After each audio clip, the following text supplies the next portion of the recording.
Госдеп предупреждает: доиграйтесь, Вашингтон переходит на понятный Кремлю язык. США по-русски демонстрируют силу и уверенность. В Москве тишина и страх. Объявление импичмента президенту США. Трамп шокировал своих сторонников-республиканцев. Еще чуть-чуть и, возможно, отставка. Что дальше? Священная война или бунт в центре столицы? Масштабная акция в сердце страны. Протест, но необычный. Десятки тысяч участников, а во главе не лидер оппозиции. Чьей отставки добиваются и при чем здесь рука Москвы? Расскажем. Путина опять надувают. Крупный покупатель российского сырья начал добывать его сам. Станет ли вчерашний партнер главным конкурентом «Газпрома»? Европа жестко пошла против Трампа. В Вашингтоне такого не ожидали. Напряжение в мире нарастает. Верный соратник Путина собрался на покой. Его влияние казалось незыблемым. Теперь он, похоже, готовит преемника. Вчерашний орел становится хромой уткой.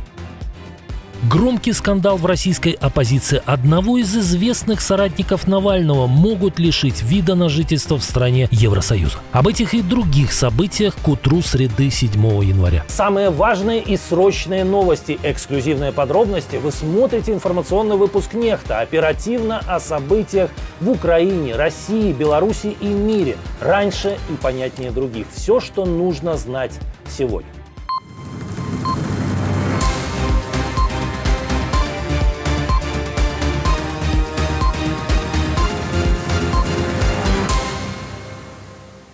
Так нелюбимый кремлевской пропагандой Госдепартамент США заговорил по-русски, и явно не случайно ведомство разместило неожиданный пост в своем официальном русскоязычном аккаунте в соцсети X.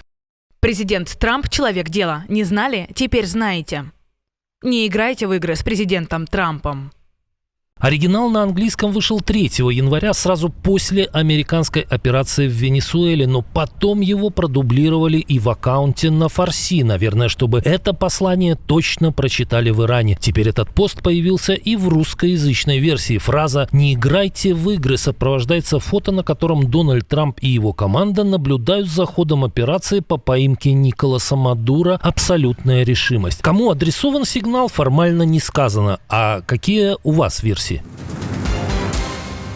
Без США никак. Вашингтон должен обязаться поддержать европейские силы коалиции желающих, если Россия снова нападет на Украину. Об этом говорится в черновике декларации саммита в Париже, сообщает Радио Свобода. Документ предполагает запуск системы гарантий сразу после прекращения огня. План состоит из 5 пунктов. Контроль и верификацию перемирия возглавят США. Украине обещают продолжение военной и финансовой поддержки. Коалиция создаст многонациональные силы для сдерживания России по запросу Киева и уже после окончания боев. Эти силы будут под европейским командованием, но с участием США. Прежде всего в разведке и логистике. Отдельно прописываются обязательства на случай нового нападения РФ и углубления оборонного сотрудничества с Украиной. Окончательные меры ответа на возможную новую агрессию Москвы пока не согласованы. Параллельно ЕС и США сводят воедино сразу несколько документов от 20-пунктного мирного плана до гарантий безопасности и программы экономического восстановления. Вот только из Москвы пока никаких сигналов.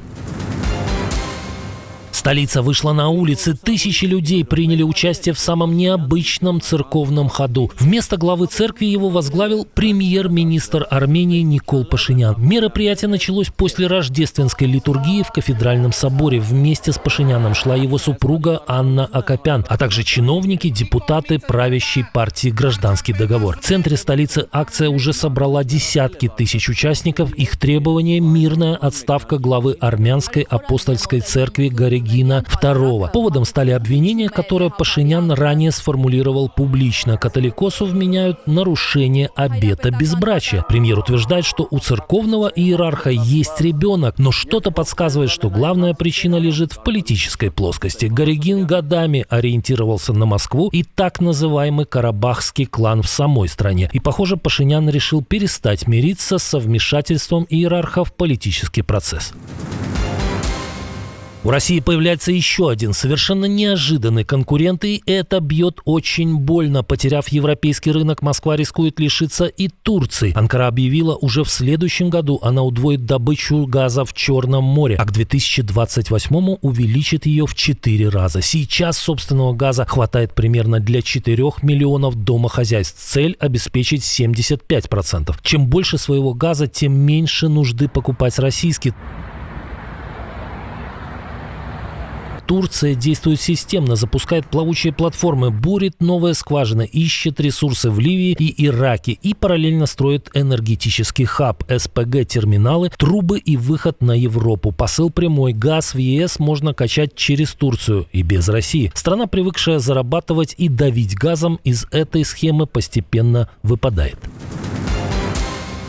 Объявление импичмента президенту США – вопрос лишь времени. Дональд Трамп открыто предупредил своих: если республиканцы проиграют промежуточные выборы 2026 года, демократы обязательно найдут повод его снести. И это уже не просто риторика, ту же угрозу вслух повторяют лидеры республиканской партии в Конгрессе. Потеря большинства в палате означает расследование, давление и запуск процедуры импичмента, то есть отстранение президента от должности. Вы должны выиграть промежуточные выборы, потому что если мы их не выиграем, все будет просто. Ну, они найдут повод объявить мне импичмент. Меня подвергнут импичменту. Эмоции зашкаливают, и уже непонятно, когда Трамп говорит серьезно, а когда дурачится.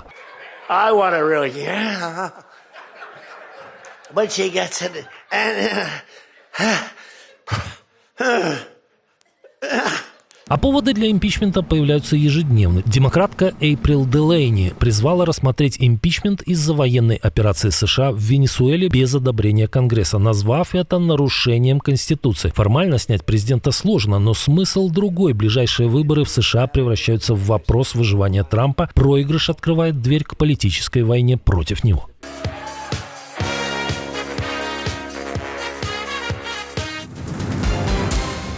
В Чечне произошло знаковое кадровое решение. Рамзан Кадыров назначил нового вице-премьера. Ну и где же взять лучшего кандидата, как не в самой талантливой семье, 80 членов которой уже занимают высокие государственные должности в республике. На повышение пошел старший сын Кадырова Ахмат. Юному дарованию всего 20 лет. Глава региона заявил, что новый исполняющий обязанности вице-премьера имеет значительный управленческий опыт и уже зарекомендовал себя как эффективный руководитель. Звучит уверенно, особенно с учетом возраста нового зампреда. Новую должность Ахмат Рамзанович будет совмещать с постом министра по физической культуре и спорту, который занял весной 2024 года, а также с работой на посту президента футбольного клуба «Ахмат». В общем, и этот Кадыров себя не бережет. Папа в свои 49 уже еле передвигается и начал использовать трость при ходьбе. И срочное продвижение сына на такую высокую должность может свидетельствовать об ухудшении состояния здоровья нынешнего хозяина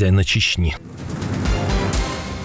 Грандиозный скандал разгорается в российской оппозиции. В Литве начали проверку высказываний одного из соратников Алексея Навального, Леонида Волкова. Дело может дойти до аннулирования вида на жительство одного из руководителей российского ФБК, Фонда по борьбе с коррупцией. Департамент миграции Литвы обратился в Департамент государственной безопасности, чтобы оценить, представляют ли слова Волкова угрозу нацбезопасности. Речь идет об оскорбительных высказываниях в адрес защитников Украины. В частной переписке Волков назвал денацификацией гибель, которая позже оказалась инсценировкой командира русского добровольческого корпуса Дениса Капустина, а сам РДК – клоунским подразделением украинских чиновников, варьем, которое сядет. Надеюсь, что за Капустиным последуют его дружки. Сядет Ермак, сядет Подоляк, сядет Буданов и все прочее пропагандистское лицемерное варье. И тогда у Украины появятся шансы победить. А пока она делает ставку на Капустиных, ей ничего не светит. Эти сообщения стали реакцией Волкова на сообщение о мнимой смерти Капустина. Переписку обнародовала бывшая сотрудница ФБК Анна Тирон, ныне политический представитель РДК. Сам Волков подлинность сообщений признал. Теперь литовские спецслужбы должны дать оценку, и именно от их заключения зависит, сохранит ли глава ФБК право жить в Литве. Гренландия – неразменная монета. Лидеры 7 европейских стран выступили с совместным заявлением. Они прямо говорят, судьбу острова могут решать только Дания и народ Гренландии. Документ опубликовало правительство Дании.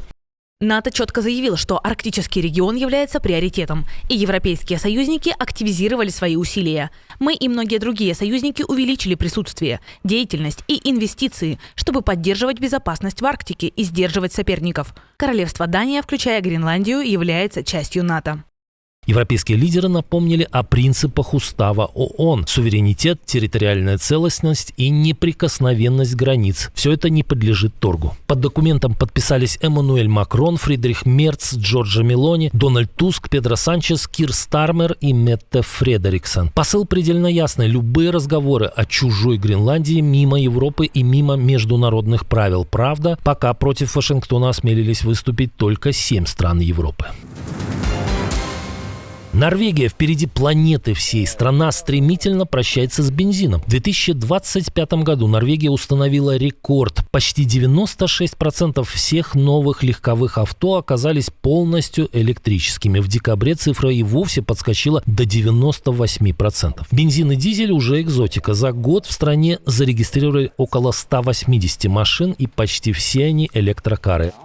За последние 2 месяца мы перевезли более 30 тысяч автомобилей. Это новый рекорд. Последние 2 месяца были очень напряженными. Этот рывок – результат долгой политики. Высокие налоги на двигатели внутреннего сгорания, льготы для электромобилей, плотная сеть зарядок. Плагин-гибриды фактически исчезли. Переход сразу пошел от бензина к чистому электричеству. Больше всех выиграла Tesla. 5-й год подряд бренд номер 1, около 19% рынка. Модель Y стала семейным стандартом вместо дизельных универсалов. Электромобилей в стране уже больше, чем дизельных машин. В прошлом выпуске мы рассказывали вам о стрельбе у президентского дворца, возможных срочных выборах и отставке главы страны. Обязательно посмотрите, если еще не видели. И подписывайтесь, чтобы не пропустить ничего важного. До встречи уже вечером.